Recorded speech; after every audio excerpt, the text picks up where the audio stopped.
Rahim. I'm your host Racha Imran Saptar. Today's my topic is introduction about the international relation. Before I moving forward, it is incumbent on my part to give some information about me. Recently, I passed my MA International Relation from Sargodha University. Alhamdulillah Rabbil Alamin. I got 564 marks out of 1000 marks because it is the only university of Pakistan that gives you the chance and brilliant and platinum opportunity to pass as a private student. Otherwise, no university gives you any chance of giving the paper as a private candidate. Though if you want to pass your CSS, अगर आप CSS करना चाहते हैं, अगर आप PCS करना चाहते हैं और अगर आप इंटरनेशनल रिलेशन से आप मुतलका सब्जेक्ट से मालूमात हासिल करना चाहते हैं, तो आपके लिए ये बहुत ब्रिलियंट चांस है कि आप सरगोधा यूनिवर्सिटी से एज अ प्राइवेट स्टूडेंट आप MA कर सकते हैं। क्योंकि अभी रिसेंटली 1 or 2 years के बाद ये जो प्रोग्राम है 2 years composite programme it will be finished, ये ख़त्म हो जाएगा क्योंकि अब वो इसके बाद 4 साल का जो प्रोग्राम है वो शुरू कर रहे हैं, लॉन्च कर रहे हैं। और जहाँ तक इस मजमून की अफादियत, यूटिलिटी और इसकी इम्पोर्टेंस का तलक है, इस सब्जेक्ट में बहुत ज़्यादा पोटेंशियल है क्योंकि सब्जेक्ट का आगाज़ जो है वो ट्रीटी ऑफ वेस्टफेलिया 1648 से बाकायदा इस मजमून का आगाज़ हुआ। इस मजमून ने with the passage of time, actually this is the part and parcel of political science, क्योंकि ये पोलिटिकल साइंस की ही एक शाख है, लेकिन अब इसके अंदर बहुत ज़्यादा वुसअत आ चुकी है। यानी इसके अंदर इतनी ज़्यादा वुसअत है कि ये उससे भी इसके पैनोरामा और इसका विस्टा जो है और उसके पैरामीटर जो है वो पॉलिटिकल साइंस और पाकिस्तान स्टडीज और SST से भी ज्यादा वसी हो चुके हैं। हाँ, अगर आप इसमें MA कर जाएं तो as a lecturer you can be appointed for the vacancy of political science, Pakistan studies as well as, यानी आप इससे मुतल्लिका SST का भी आप टीचर बन सकते हैं। और जहां तक ये सब्जेक्ट है, इस सब्जेक्ट की आपको क्या करता है, enhancement of your Vista, of your panorama और योर विजन, और आपका जो नॉलेज है उसको बहुत ज़्यादा बढ़ाता है क्योंकि आप वर्ल्ड लेवल का आपको नॉलेज आ जाता है। आपको मुल्कों की डिप्लोमेसी का पता चलता है, आपको मुल्कों की फॉरेन पॉलिसीज़ का पता चलता है, आपको अमेरिका की फॉरेन पॉलिसी का पता चलता है कि शुरू में अमेरिका जो था उसने आइसोलेशनिज्म यानी आइसोलेशन पॉलिसी अडॉप्ट की, but with the passage of time फिर उसने पूरी वर्ल्ड के साथ उसने तिजारत करना शुरू कर दी। इसी तरह हमें चाइना की यानी डेंग याओपिंग, जो चाइना का बहुत अजीम लीडर था जिसने चाइना की जो इकोनॉमी थी उसको पूरी वर्ल्ड के लिए ओपन कर दिया था। हालांकि उससे पहले जो लीडर थे चाइना के, माओ जेडुंग और चू एनलाई, उन्होंने चाइना को कंटेन किए रखा, लेकिन एज फार एज डेंग याओपिंग, उसको जदीद चाइना का आज बानी भी कहा जाता है क्योंकि चाइना अब बहुत ज़्यादा एडवांस हो चुका है, उसके पास 1800 बिलियन अमेरिकन डॉलर है। ये आपको कैसे इल्म हासिल होगा अगर आप इंटरनेशनल रिलेशन को सब्जेक्ट को पढ़ना शुरू कर देंगे। थर्डली, आपको मुल्कों की जो इंटरेक्शन है आपस में, डिफेंस, उनकी जो पॉलिसीज होती हैं और स्ट्रेटेजिक स्टडीज़ का पता चलता है। आपको पता चलता है कि दुनिया में सबसे ज़्यादा जो इंस्ट्रूमेंट्स और जो वेपन्स को एक्सपोर्ट करता है वो अमेरिका है, और सेकंड नंबर पर रशिया आता है, और थर्ड नंबर पर फ्रांस, इंग्लैंड और चाइना। इस तरह आपको मुख्तलिफ मुल्कों की यानी जो डिफेंस और स्ट्रेटेजिक स्टडीज़ हैं और पर्टिकुलरली पाकिस्तान की जो स्ट्रेटेजिक स्टडीज़ उसके मतलब भी आपको पता चलता है। अगर तो आप फिर इस सब्जेक्ट की जो वुसअत में इजाफा किया वो ज़्यादातर फर्स्ट वर्ल्ड वॉर ने किया, क्योंकि फर्स्ट वॉर 1914 में शुरू हुई एंड इट एंडेड इन 1914 को ये स्टार्ट हुई और 1919 में ये ख़त्म हो चुकी, और इसमें 1.5 करोड़ से ज़्यादा बंदे मरे। आपको फिर ये भी पता चलेगा कि जो हंगरी का एक शहजादा था Franz Ferdinand, he was murdered with his wife Sophie इन सराजेवो। फिर ये पता चलता है, फिर आप आगे मूव करते हैं, फिर आपको यूनाइटेड नेशंस का पता चला, फिर जो फर्स्ट जब पहली जो अक़वाम मुत्तहिदा बनाई गई थी, जिसको लीग ऑफ नेशंस कहते थे, उसको उसके अंदर फ्रांस और इंग्लैंड की सुपरामेसी थी। यानी वो इस किस्म की तंजीम थी, वो सारे मुल्कों को डिफेंस नहीं करती थी, उसमें बड़े मुल्कों की जो मफादात होते थे, इंटरेस्ट होते थे, हमेशा उसको सेफ गार्ड किया जाता था, उसको सेफ्टी की अश्योरिटी दी जाती थी। जहां तक छोटे ममालिक थे, उनको बिल्कुल ही उनको फरामोश कर दिया गया। जिस तरह के आपको पता चला कि हबशा के ऊपर जब इटली ने हमला कर दिया, तो हबशा का बादशाह जो था वो लीग ऑफ नेशन के सामने उसने बहुत ज्यादा एहतजाज किया, बट अनफॉर्चुनेटली उसका जो प्रोटेस्ट था वो बिल्कुल बेसूद साबित हुआ, उसको किसी ने भी नहीं सुना। इसी तरह रशिया जो था और अमेरिका जो था, वुडरो विल्सन एक बहुत बड़ा अमेरिकन प्रेसिडेंट गुजरा है, जिसके 14 पॉइंट्स बहुत मशहूर हैं, जिसने यानी मुल्कों को एक यानी कि उसने लिबर्टी और फ्रीडम और एमेंसिपेशन का दर्ज दिया, जिसके बलबूते पर आज पाकिस्तान, इंडिया और पाकिस्तान जैसे बहुत से ममालिक को आज़ादी मिली। इसमें वुडरो विल्सन के 14 पॉइंट्स ने बहुत अहम रोल अदा किया, लेकिन अनफॉर्चुनेटली उसे यानी कह लें कि एक अमन का बहुत बड़ा उसको दुनिया में एक नुमाइंदा कहा जाता है, लेकिन अफसोस का मकाम है कि अमेरिका ने लीग ऑफ नेशंस को अडॉप्ट ही नहीं किया। फिर आगे चलते हैं, फिर सेकेंड वर्ल्ड वार शुरू हो जाती है 1939 में, जब हिटलर ने मुख्तलिफ मुल्कों पर, फ्रांस पर जब उसने यानी पोलैंड पर हमला शुरू कर दिया, तो इस तरह जो दूसरी जंग अज़ीम वो शुरू हो गई और 1945 तक ये रही और 2.5 करोड़ से ज्यादा लोग इसमें मर गए। इसके बाद जापान के 2 शहरों हिरोशिमा और नागासाकी पर हैरी ट्रूमैन, अमेरिकन प्रेसिडेंट था, who gave order of dropping the first and second atomic bombs. इससे इस मजमून की वुसअत में और इजाफा हुआ। फिर जब एक सैन फ्रांसिस्को की एक बे के ऊपर दुनिया के अजीम लीडर सर विंस्टन चर्चिल और अमेरिकी सदर रोजवेल्ट और जो स्टालिन था ऑफ रशिया, उन्होंने बैठकर जब आपस में पार्ले मुज़ाकरात किए और उन्होंने डिस्कशन की और अमेरिका के शहर न्यूयॉर्क के अंदर इसकी बिल्डिंग को बनाने का उन्होंने बाकायदा शुरू में अप्रॉक्सीमेटली 50 ममालिक ने उनकी यानी इस बात में हाँ मिलाई। तो इसका मतलब है अगर तो आप सरगोदा यूनिवर्सिटी से अगर आप एमए करना चाहते हैं, तो आपके पास ये जल्दी करने का एक बहुत बड़ा चांस है, क्योंकि इसके बाद ये चांसेस खत्म हो जाएंगे। फिर 4 years प्रोग्राम शुरू हो जाएगा और may be possible that as a private candidate it will not be possible for you to give these papers to appear in the examination. तो जो मैंने पेपर दिए, मैंने कंपोजिट पेपर दिए, मैंने 10 के 10 पेपर दिए। पहले आपको दूसरी यूनिवर्सिटी जैसे बीजी यूनिवर्सिटी से मैंने एलएलबी किया, मैंने इंग्लिश किया, तो मैंने वहां से एनओसी यानी नो ऑब्जेक्शन सर्टिफिकेट लिया और उस यूनिवर्सिटी में उसके साथ यानी अटैच कर दिया। फिर हम अब मूव करते हैं कि दाखिला फीस कितनी होती है। अप्रॉक्सीमेटली यानी 8 से 10 हज़ार रुपया आपको यानी you will have to dedicate approximately 10,000 rupees for this purpose and extra यानी 2,500 you will have to dedicate for the NOC certificate। तो जो पहला मजमून होता है इस सब्जेक्ट के अंदर वो है introduction to the international relation, यानी उसको यानी वेस्टफैलिया से वो शुरू होते हैं और आपको सारे का सारा इस मजमून के मतलब इंट्रोडक्शन दिया जाता है, इसकी इंपॉर्टेंस बताई जाती है, इसकी सिग्निफिकेंस और इसकी वैल्यू और इसके पैरामीटर्स पर डिस्कशन की जाती है कि इसके अंदर कौन कौन सी चीज़ें आती हैं। सेकंड, इस मजमून के अंदर जो सब्जेक्ट है वो है उसको कहते हैं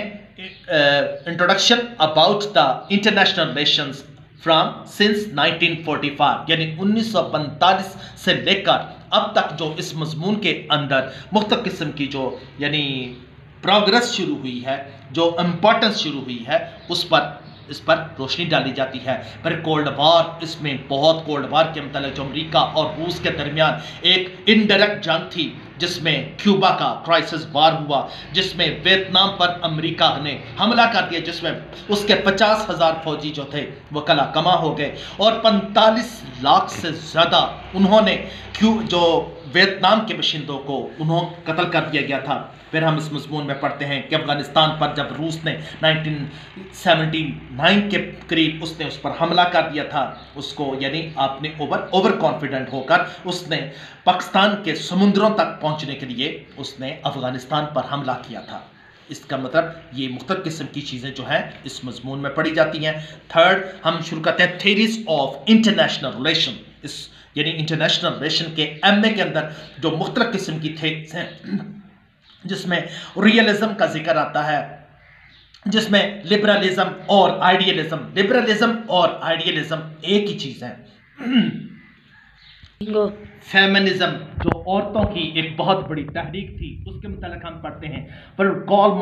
मार्क्सिज्म, जिसमें कार्ल मार्क्स और फ्रेडरिक एंजल्स के मुतालिक हम उनकी थेरीज का मुताला करते हैं। Karl Marx was a great socialist leader, और ये रूस का बहुत बड़ा एक जर्मन नजाद एक यहूदी था, जिसने दुनिया में यानी कैपिटलिज्म के खिलाफ बहुत ज़्यादा उसने जदोजहद की और सोशलिज्म को उसने प्रमोट किया। और फिर हम चलते हैं कंस्ट्रक्टिविज्म, और इस किस्म की मुख्तलिफ किस्म की थेरीज का जिक्र होता है। नब इंटरनेशनल थर्ड मजमून जो है वो है इंटरनेशनल रिलेशन सिंस 1945, यानी 1945 से लेकर अब तक, यानी जितनी भी इस मजमून के अंदर तरक्की हुई है, यानी after world war the second, जब वर्ल्ड वॉर के बाद ये जंग खत्म हुई, तो फिर दुनिया के अजीम लीडरों ने एक दूसरी कैटास्ट्रॉफी और सुनामी से बचने के लिए उन्होंने यूनानिमसली ऐलान किया कि अब यूनाइटेड नेशंस एक बहुत बड़ी तंजीम बनाई जाएगी। और कहते हैं कि किसी मफक्कर ने बहुत क्या खूब कहा है कि यूनाइटेड नेशंस की एक बड़ी अजीब किस्म की एक साइकी है कि जब दो बहुत अजीम ताकतें होती हैं तो ये गायब हो जाती है, और जब एक तरफ एक अजीम ताकत होती है और एक तरफ यूनाइटेड नेशन होती है तो ये हमेशा अजीम ताकत यानी जाइगेंटिक और पावरफुल फोर्स के साथ लग जाती है, और जब दो छोटी ताकतें हों तो ये छा जाती है। यूनाइटेड नेशंस का जो हेडक्वार्टर है वो अमेरिका के मशहूर शहर न्यूयॉर्क के अंदर है, और इस वक्त दुनिया के 196 से ज़्यादा ममालिक जो हैं इसके मेंबर ममालिक हैं, और जो स्विट्ज़रलैंड है और जो इस किस्म के ममालिक हैं वो इसके यानी बाकायदा पार्ट एंड पार्सल नहीं है, उसके मेंबर ममालिक नहीं है, लेकिन उनको एक्नॉलेजमेंट जरूर किया गया है। पैलेस्टाइन को एज अ ऑब्जर्वर इसके तौर पर उसको तस्लीम किया गया है, और यूनाइटेड नेशन जो है इस वक्त उसके जो 5 सिक्योरिटी मेंबर्स हैं जिनको परमानेंट मेंबर्स कहते हैं, जिसमें चाइना, यूएसए, इंग्लैंड, फ्रांस और रशिया शामिल हैं, वो इसके बाकायदा परमानेंट जिनको वीटो पावर है, और बाकी जो 10 ममालिक होते हैं वो सिक्योरिटी मेंबर्स के होते हैं जो तकरीबन गैर मुस्तकिल ममालिक होते हैं, और बाकी जनरल असेंबली है उसके अंदर 196 से ज़्यादा ममालिक हैं, यानी हर मुल्क का हर वोट पर वोट यानी 1 कंट्री 1 वोट के असूल पर वो इसके अंदर उनको यानी रहनुमाई हासिल है।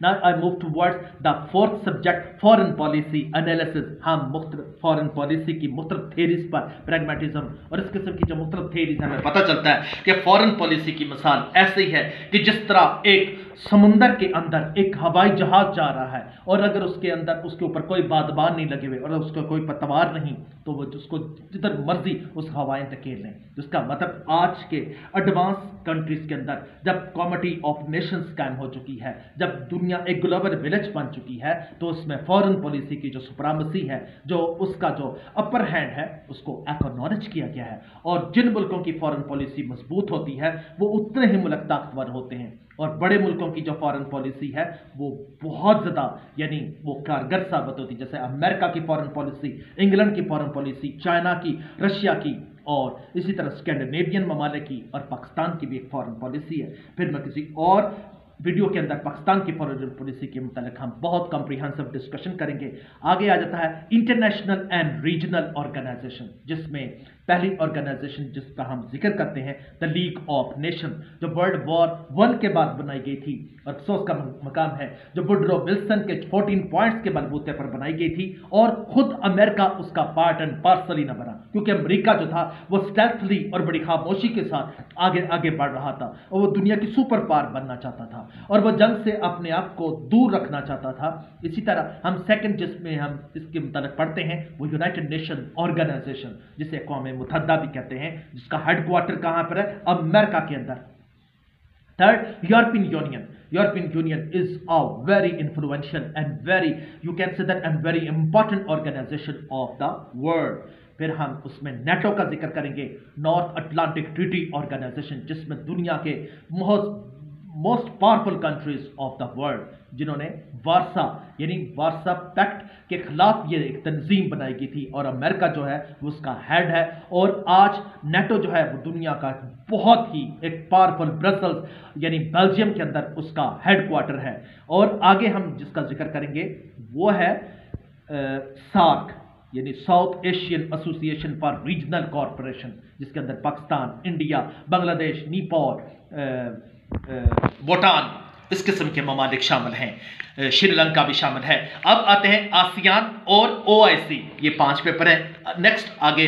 5 और पेपर हैं, जिसमें अब 6 पेपर शुरू होता है इंटरनेशनल पॉलिटिकल इकोनॉमी, जिसमें आईएमएफ और वर्ल्ड बैंक के मुताबिक हम मालूमात हासिल करते हैं। ब्रेटन वुड सिस्टम के मुताबिक हमें पता चलता है, फिर हमें पता चलता है कि जो वॉल स्ट्रीट यानी अमेरिका का एक बहुत बड़ा, यानी कह लें जैसा कि अमेरिका की एक कह लें कि बिजनेस के जो बहुत बड़े सेंटर्स हैं उसके मुताबिक हमें मालूमात हासिल करते हैं। और आज इस मजमून की बहुत ज़्यादा इंपॉर्टेंस है, इसमें बाकायदा एमफिल और पीएचडी लोग करते हैं और इसमें बहुत ज़्यादा जॉब्स के मौके फराहम किए जाते हैं। फिर आगे मूव करते हैं इंटरनेशनल, यानी आगे चलते हैं। फिर आता है कि इंटरनेशनल यानी इन 8th foreign policy of Pakistan, हम पाकिस्तान की फॉरेन पॉलिसी का पढ़ते हैं, जब कायद आज़म मोहम्मद अली जिन्ना से शुरू करते हैं और आज तक इमरान खान की जितनी भी हुकूमतें, गवर्नमेंट्स आई, मार्शल लॉज इम्पोज किए गए, उन सब की फॉरेन पॉलिसी का हम जिक्र करते हैं। ये तो है बाकायदा जिसे हम लाजमी आपके मजमून हैं, यानी इन मजमूनों में खुदा न खास्ता अगर आप लाजमी हैं। इसके अलावा जो ऑप्शनल सब्जेक्ट हैं उसमें एक डिप्लोमेसी आता है, एक इसके अलावा जो मैंने रखे थे उसमें मैंने डिप्लोमेसी रखा था, और जो सेकंड सब्जेक्ट मैंने किया था वो डिफेंस एंड स्ट्रेटेजिक स्टडीज़। कुछ लोग रखते हैं फॉरेन पॉलिसी और सुपर पावर, जिसमें अमेरिका की फॉरेन पॉलिसी, चाइना की फॉरेन पॉलिसी, इंग्लैंड की फॉरेन पॉलिसी, जापान की फॉरेन पॉलिसी, फ्रांस की फॉरेन पॉलिसी और इसी तरह रशिया की फॉरेन पॉलिसी। और इसका मतलब ये 10 किस्म के सब्जेक्ट्स हैं इस मजमून के अंदर। इस मजमून की ज़्यादा जो इंपॉर्टेंस है, आपको बहुत ज़्यादा जॉब्स हासिल हो सकती हैं, खासकर एनजीओस के अंदर, नॉन गवर्नमेंटल ऑर्गेनाइजेशन और मल्टीनेशनल कंपनी जो होती हैं उसके अंदर जॉब्स के बहुत ज़्यादा मौके होते हैं। फिर यूनाइटेड नेशंस के जो पूरी वर्ल्ड के अंदर प्रोग्राम्स चल रहे हैं, खासकर पाकिस्तान के अंदर, उसके अंदर भी जैसे उनका WHO वर्ल्ड हेल्थ ऑर्गेनाइजेशन है, वर्ल्ड फूड ऑर्गेनाइजेशन है, यूनेस्को है, यूनिसेफ है, और जितने भी उनके प्रोग्राम्स हैं उसके अंदर वो सबसे ज़्यादा जिसको प्रीफर करते हैं वो इंटरनेशनल रिलेशन से जो बाकायदा जो हाईली एजुकेटेड एमफिल और पीएचडी होल्डर होते हैं उनको। इसके अलावा आप सहाफत जर्नलिज्म में भी जा सकते हैं, क्योंकि जो मैथ्स कम्युनिकेशन और एमए इंग्लिश और इंटरनेशनल रिलेशन में जो एमए है उसकी बहुत ज़्यादा वैल्यू है। और फिर आप पॉलिटिकल साइंस में भी आप पीएचडी कर सकते हैं, एमफिल कर सकते हैं, मतालिया पाकिस्तान में भी आप जा सकते हैं। और पाकिस्तान का जो स्ट्रेटेजिक और डिफेंस इंस्टीट्यूशन है उसमें जॉब्स के बहुत मौके होते हैं। तो मैं आपको यही सजेस्ट करता हूँ, if you want to pass CSS and if you want to appear in different departments of Pakistan foreign policy और पाकिस्तान की जो डिप्लोमेटिक जो स्ट्रेटा है उसमें अगर आप जाना चाहते हैं तो आपको इंटरनेशनल रिलेशंस में ये मजमून में MA करने का सुनहरी मौका है, खासकर सरगोदा यूनिवर्सिटी, क्योंकि ये चांस जब ख़त्म हो जाएंगे तो फिर आपको बाकायदा यूनिवर्सिटी को रेगुलर स्टूडेंट आपको दाखिला जाना भेजना पड़ेगा और वहीं पर 2 साल आपको यानी गुजारने पड़ेंगे। अगर आप चाहते हैं कि इस चांस को अवेल कर लें तो आजकल दाखिले जा रहे हैं, फिर इसके अलावा 1 साल शायद और होगा, फिर ये 2 साल जो मजमून कंपोजिट यानी आप एज ए सब्जेक्ट के तौर पर ये ख़त्म हो जाएगा, फिर 4 years प्रोग्राम शुरू हो जाएगा। और आखिर में मैं आपसे यही कहता हूँ कि subscribe my channel and like it. If you like my video तो प्लीज़ लाइक इट।